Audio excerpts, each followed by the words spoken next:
بسم اللہ الرحمن الرحیم۔ سب سے پہلے درود پاک اللہم صلی علی محمد وعلی آل سیدنا مولانا محمد وبارک وسلم وصلی علیہ۔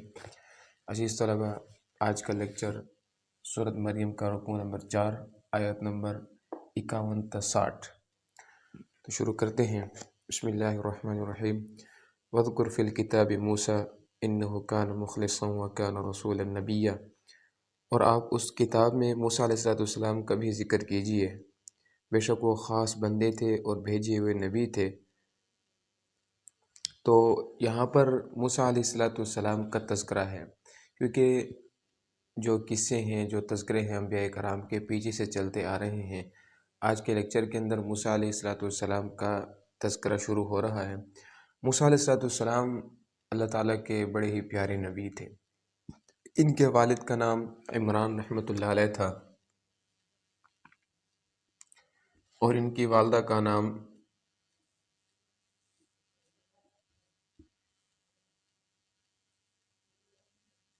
یوکابدہ رحمۃ اللہ علیہ۔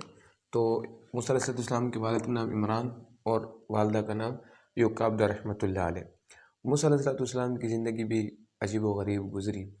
جب بچپن کے اندر آپ مصر کے اندر پیدا ہوئے، مصر کے علاقے کے اندر جب آپ پیدا ہوئے تو اس وقت فرعون کے جو نجومی تھے انہوں نے فرعون کو کہہ دیا تھا کہ تیرے ہی مصر کے اندر، تیرے ہی علاقے کے اندر ایک ایسا بچہ پیدا ہوگا جو تیری سلطنت کے تباہ کرنے کا سبب بنے گا۔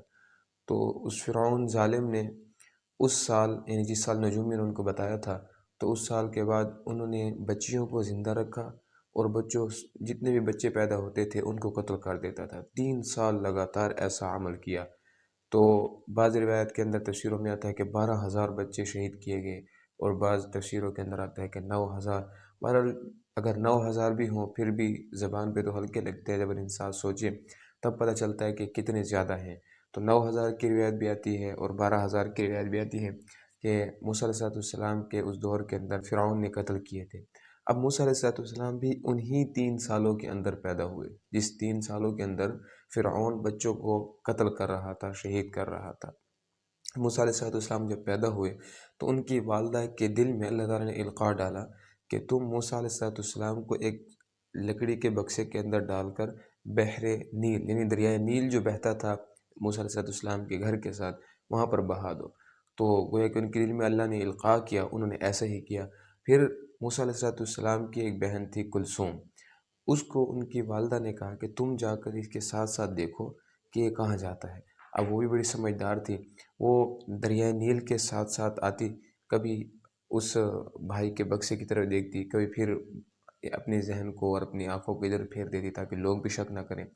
یہ ساتھ چلتی چلتی یہ جو یعنی جو نیل ہے، یعنی دریائے نیل، اس کا ایک جو نالا تھا، نالا کہہ سکتے ہیں، یا ایک پانی کی ایک وادی، وہ فرعون کے محل سے ہو کر گزرتی تھی۔ ایک نہر کہہ دیں، نہر ان کے محل سے ہو کے گزرتی تھی، تو وہ بکسا اسی طرف مڑ گیا۔ اب وہاں پر ایک ان کا دھوبی تھا جو کپڑے دھونے والا ہوتا ہے، وہ موجود تھا، تو اس نے وہ بکسا اٹھا لیا اور جا کر فرعون کے سامنے رکھ دیا۔ فرعون نے جب کھولا تو حسین جمیل بچہ ہے، تو اس نے حکم دیا کہ اس کو قتل کر دو۔ تو درمیان میں آڑ آ گئی حضرت آسیہ رحمۃ اللہ علیہ، جو فرعون کی بیوی ہیں، بعد میں مسلمان بھی ہو گئی تھی۔ تو وہ آڑ آ گئی، کہا کہ یہ تو بچہ بہت پیارا ہے، ہماری ویسے بھی اولاد نہیں ہے، تو اب اللہ نے ہمیں یہ دے دیا ہے تو ہم اس کو رکھ لیتے ہیں۔ فرعون نے اس وقت یہ کہا کہ مجھے تو اس میں کوئی فائدہ نظر نہیں آ رہا، اگر تمہیں فائدہ آ رہا ہے تو رکھ لو۔ تو حضرت آسیہ رحمۃ اللہ علیہ کی انہی برکت سے وہ پھر موسیٰ علیہ السلام فرعون کے گھر میں پرورش کرنے لگے۔ اب معاملہ آ گیا دودھ پلانے کا۔ فرعون نے کہا کہ بچوں کو، یعنی اس بچے کو دودھ پلایا جائے۔ عورتوں کو بلایا گیا، جتنی بھی وہاں عورتیں دائیاں تھیں، موسیٰ علیہ السلام کسی کا دودھ نہ پیے، بکری کا دودھ دیا گیا وہ بھی نہ پیے۔ اب وہ جو ان کی بہن تھی کلثوم، وہ وہیں پر موجود تھی، تو اس نے آ کر کہا کہ میں ایک عورت کو جانتی ہوں، ہمارے علاقے کے اندر ہے، اس کے دودھ شاید یہ پی جائے، اور وہ ان کی اپنی والدہ تھی۔ تو ان کو بلایا گیا تو موسیٰ علیہ السلام نے والدہ کا دودھ پی لیا۔ اللہ تعالیٰ نے شروع ہی کے اندر جب موسیٰ علیہ السلام کو ان کی والدہ بکسے کے اندر ڈال رہی تھی تو اس وقت اللہ تعالیٰ نے حکم دے دیا تھا کہ آپ اس بات سے غمزدہ نہ ہو کہ آپ کا بیٹا آپ سے دور جا رہا ہے، بلکہ ہم اس کو دوبارہ لوٹائیں گے۔ تو جب ان کی والدہ نے اس کو دودھ پلایا تو موسیٰ علیہ السلام نے دودھ پی لیا۔ اب فرعون نے اس کو کہا کہ ہم تمہیں یہیں پر رہائش دیتے ہیں، کمرہ دیتے ہیں، وظیفہ تمہارا جاری کرتے، تم اس بچے کی پرورش کرو، اس کو دودھ پلایا کرو۔ موسیٰ علیہ السلام کی والدہ نے کہا کہ میرے اپنے بچے ہیں، میرا گھر ہے، میں یہاں نہیں رہ سکتی۔ تو فرعون نے کہا ٹھیک ہے، آپ اس کو لے جائیں، پھر وہاں پر دودھ پلائیں، اس کی پرورش کریں، پھر ہمارا جب دل کرے گا ہم آ کر دیکھ جایا کریں گے، ہم آپ کو وظیفہ بھی جاری کریں گے۔ اب دیکھیں اللہ کے کارنامے کہ فرعون کے گویا کے وظیفے کے اوپر موسیٰ علیہ السلام پل رہے ہیں، پھول رہے ہیں۔ اب ان کی والدہ کا دل بھی ٹھنڈا ہو رہا ہے کہ ان کا بچہ ان کے پاس ہے، اور اللہ تعالیٰ نے ان کو اس طرح بچایا، پھر گویا کہ فرعون کے محل کے اندر بڑا کیا، اور پھر جا کے یہی موسیٰ علیہ السلام فرعون کے اسی حکومت کے گرانے کا سبب بھی بنے۔ تو اسی کا ذکر ہے، فرمایا کہ وَاذْكُرْ فِي الْكِتَابِ موسیٰ، اور آپ اس کتاب میں موسیٰ علیہ السلام کا بھی ذکر کیجئے، اِنَّهُ كَانَ مُخْلِصًا، بے شک وہ خاص بندے تھے، وَكَانَ رَسُولًا نَبِيًّا، اور بھیجے ہوئے نبی تھے۔ رسول اور نبی، اس کے اندر فرق ہے، بعض تفسیروں کے اندر آتا ہے کہ رسول اور ہوتا ہے اور نبی اور ہوتا ہے۔ رسول اور نبی، رسول اس کو کہتے ہیں کہ جو صاحب کتاب بھی ہو، صاحب شریعت بھی ہو، جس کو اپنی کتاب بھی دی گئی ہو، شریعت بھی دی گئی ہو۔ نبی وہ ہوتا ہے جو صاحب کتاب تو نہ ہو، جو رسول ہوتا ہے اس کی وہ کتاب کو آگے لے کر چلتا ہے۔ تو رسول اور نبی میں فرق ہو گیا۔ آگے اللہ تعالیٰ فرماتے ہیں کہ وَنَادَيْنَاهُ مِن جَانِبِ الطُّورِ الْأَيْمَنِ، اور ہم نے انہیں طور پہاڑ کی دائیں جانب سے پکارا، وَقَرَّبْنَاهُ نَجِيًّا، اور راز کی بات کہنے کے لیے انہیں اپنے قریب بلایا۔ یہ واقعہ آگے چل کر آئے گا۔ موسیٰ علیہ السلام جب انہوں نے ایک قبطی کو قتل کیا تھا، پھر وہ وہاں سے یعنی مصر سے آ کر مدین کے اندر آ گئے تھے، پھر شعیب علیہ السلام کے ہاں 10 سال رہے، ان کی بیٹی صفورہ رحمۃ اللہ علیہ کے ساتھ آپ کا نکاح ہوا۔ پھر جب آپ واپس مصر آ رہے تھے راستے کے اندر انہوں نے ایک درخت دیکھا کہ وہاں پر آگ ہے، وہ آگے سارا قصہ تفصیل کے ساتھ انشاءاللہ آئے گا۔ تو یہاں پر وہی ایک آیت لے آئے ہیں کہ ہم نے انہیں طور پہاڑ کی دائیں جانب سے پکارا، وہی بات جو آگے آئے گی۔ وَوَهَبْنَا لَهُ مِن رَحْمَتِنَا، اور ہم نے انہیں اپنی رحمت سے ان کے بھائی أَخَاهُ ہارون نبیّا، ان کے بھائی ہارون علیہ السلام کو نبی بنا کر عطا فرمایا۔ تو یہاں پر یہ بھی فرمایا کہ موسیٰ علیہ السلام کے ساتھ ساتھ ان کے بھائی ہارون کو بھی مددگار بنایا۔ اور دیکھیں بھائی ہو تو ایسا ہو، موسیٰ علیہ السلام خود نبی بنے، اللہ تعالیٰ سے دعا کریں یا اللہ میری زبان کے اندر لکنت ہے، میرے بھائی کو بھی میرے ساتھ نبی بنا دیجیے۔ تو ایسے خوش قسمت بھائی کہ وہ خود تو نبی ہیں، رسول ہیں، ساتھ ساتھ اللہ تعالیٰ سے دعا کر رہے ہیں کہ میرے بھائی کو بھی آپ نبی بنا دیجیے۔ تو ان کی دعا کی برکت سے اللہ تعالیٰ نے ہارون علیہ السلام کو بھی نبی بنایا۔ آگے فرمایا وَاذْكُرْ فِي الْكِتَابِ اسماعیل، اور آپ اس کتاب میں اسماعیل علیہ السلام کا بھی ذکر کیجئے، اِنَّهُ كَانَ صَادِقَ الْوَعْدِ، بے شک وہ وعدے کے سچے تھے۔ پچھلے لیکچر کے اندر، تیسرے لیکچر کے اندر یہ بات گزری کہ اسماعیل علیہ السلام ابراہیم علیہ السلام کے بڑے بڑے بیٹے، پھر اس کے بعد اسحاق علیہ السلام، مدین، مدائن، قیدار رحمۃ اللہ علیہ، تو یہی اسماعیل علیہ السلام ہیں۔ آگے فرمایا کہ بے شک وہ وعدے کے سچے تھے۔ وعدے کس طرح سچے تھے کہ جب ابراہیم علیہ السلام نے خواب دیکھا تھا، اسماعیل علیہ السلام سے کہا کہ میں نے ایسے خواب دیکھے، تو انہوں نے کہا ابا جان آپ اس کو کر گزریے، آپ مجھے صبر کرنے والا پائیں گے۔ تو گویا کہ وہ اس وعدے کے مطابق صبر کرنے والا پایا۔ اور دوسرا بعض روایت کے اندر یہ بھی آتا ہے کہ ایک مرتبہ کسی ساتھی کے ساتھ، دوست کے ساتھ جا رہے تھے، تو راستے کے اندر جنگل آ گیا، اور جنگل کے ساتھ ایک قصبہ تھا، ایک وادی تھی۔ اس ساتھی کو انہوں نے کہا کہ آپ فلاں چیز لے کر آ جائیں، میں آپ کے انتظار میں ہوں۔ انہوں نے کہا کہ آپ بیٹھے، میں خود لا کر آتا ہوں۔ تو وہ وہاں پر گئے، تو وہاں جب وہ گئے تو پیچھے اسماعیل علیہ السلام کو بھول گئے۔ تو روایت میں آتا ہے کہ 1 سال وہ وہیں پر رہے، پھر ان کو یاد آیا تو میں نے تو ایک ساتھی سے وعدہ کیا تھا، جب واپس آئے تو اسماعیل علیہ السلام وہیں پر موجود تھے۔ 1 سال بھی لکھا ہے، بعض روایت میں 3 سال بھی لکھا ہے۔ تو گویا کہ وعدے کے سچے تھے۔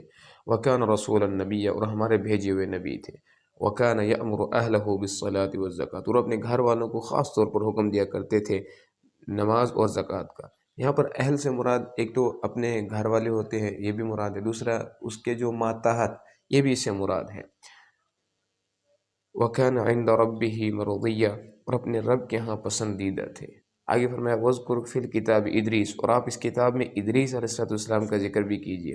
ادریس علیہ السلام کی بات آ گئی، ان کا زمانہ نوح علیہ السلام کے زمانے سے پہلے ہے، اور یہ یعنی ادریس علیہ السلام نوح علیہ السلام کے والد کے دادا تھے۔ نوح علیہ السلام کے والد کے دادا، گویا کہ نوح علیہ السلام کے پردادا، ادریس علیہ السلام، اور اس کا ان کا ذکر کیجیے، انہ کان صدیقا نبیہ، بے شک وہ بڑے سچے نبی تھے، ورفعناہ مکانا علیہ، اور ہم نے انہیں بلند مرتبے تک پہنچایا۔ اس کی تفسیر کے اندر آتا ہے کہ بعض روایت کے اندر یہ آتا ہے کہ ادریس علیہ السلام کو اللہ تعالیٰ نے بھی آسمانوں پر اٹھا دیا ہے، اس آیت کے ماتحت لکھا ہے۔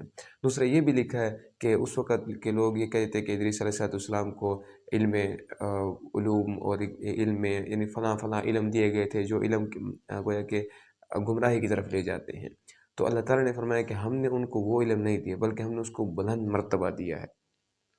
اولئک الذین انعم اللہ علیہم، یہی وہ لوگ ہیں جن پر اللہ نے انعام فرمایا، من النبیین، انبیاء کرام میں سے، من ذریتہ، اور آدم علیہ السلام کے اولاد میں سے، وممن حملنا مع نوح، اور ان میں سے جنہیں ہم نے نوح علیہ السلام کے ساتھ سوار کیا۔ نوح علیہ السلام کے ساتھ کن کو سوار کیا؟ ان کے 3 بیٹے، حام، سام، یافس، تو یہ 3 بیٹے، پھر آگے ان کی نسل چلی۔ آگے فرمایا کہ ومن ذریت ابراہیم و اسماعیل، ابراہیم علیہ السلام اور اسرائیل، یعنی یعقوب علیہ السلام کی اولاد میں سے۔ اسرائیل یہ یعقوب علیہ السلام کا لقب ہے۔ اسرا اور ایل کا معنی، اسرا کا معنی ہوتا ہے عبد، اور ایل کا معنی ہوتا ہے اللہ، تو گویا کہ اسرائیل کا معنی ہو جائے گا عبداللہ، اللہ کا بندہ۔ تو یہاں پر اسماعیل یہ یعقوب علیہ السلام کا لقب ہے۔ وَمِمَّنْ هَدَيْنَا وَاجْتَبَيْنَا، اور ان میں سے جنہیں ہم نے ہدایت دی اور ہم نے پسند فرمایا، وَاجْتَبَيْنَا پسند فرمایا یا چن لیا۔ اِذَا تُتْلَى عَلَيْهِمْ آیاتُ الرحمن، جب ان پر رحمان کی آیتیں پڑھی جاتی تھی، خروا سجدا وبکیا، تو وہ سجدہ کرتے اور روتے ہوئے گر جاتے تھے۔ سجدن، سجا یعنی یہ سجدہ کرنے والا، تو یہ آیت سجدہ بھی ہے، اور آیت سجدہ کے بارے میں سن لیجئے کہ جہاں پر آیت سجدہ آتا ہے، اگر ایک ہی محفل کے اندر ایک ہی آیت سجدہ 10 بار بھی پڑھا جائے تو سجدہ ایک بار ہی کرنا پڑتا ہے۔ وہ جیسے کہ آپ دیکھتے رہتے ہیں مسجد کے اندر، مدارس کے اندر بچے جب پڑھتے ہیں تو گویا کہ وہ ایک آیت کو 10 بار بھی پڑھ جاتے ہیں یاد کرنے کی دورانیے کے اندر، اور 20 بار بھی پڑھ جاتے ہیں، تو ان پر وہ 20 بار سجدہ نہیں آئے گا، یعنی مجلس ایک ہے تو اس کو ایک بار ہی سجدہ کرنا ہوگا۔ سجدے کا طریقہ بھی سن لیں۔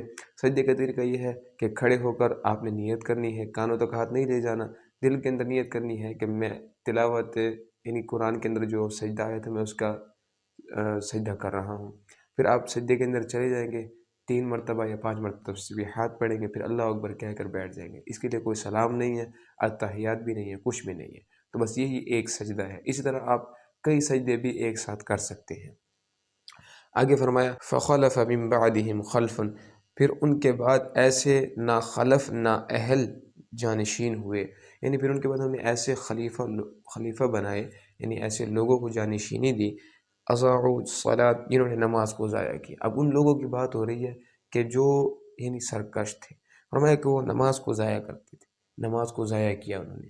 نماز تو ایسی چیز ہے وہ کہ بنیادی ارکان اسلام میں سے ہے نماز، اور نماز کا ضائع تو کسی حال میں بھی ضائع نہیں کر سکتے۔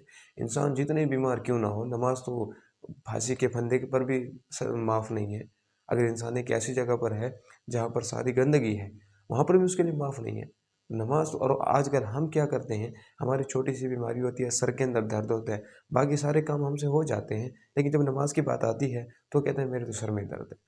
تو نماز تو کسی حال میں معاف نہیں ہے۔ تو اس لیے فرمایا کہ وہ لوگ جنہوں نے نماز کو ضائع کیا، واتبعوا الشہوات، اور نفسانی خواہشات کی پیروی کی۔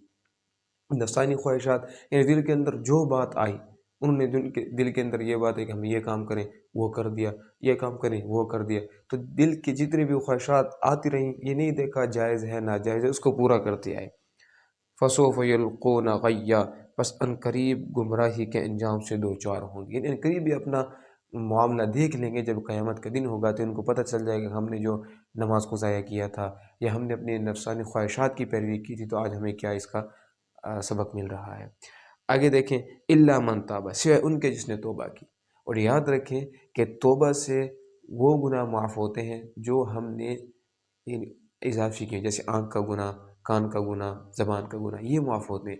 ان سے نمازیں معاف نہیں ہوتی۔ اگر آپ نے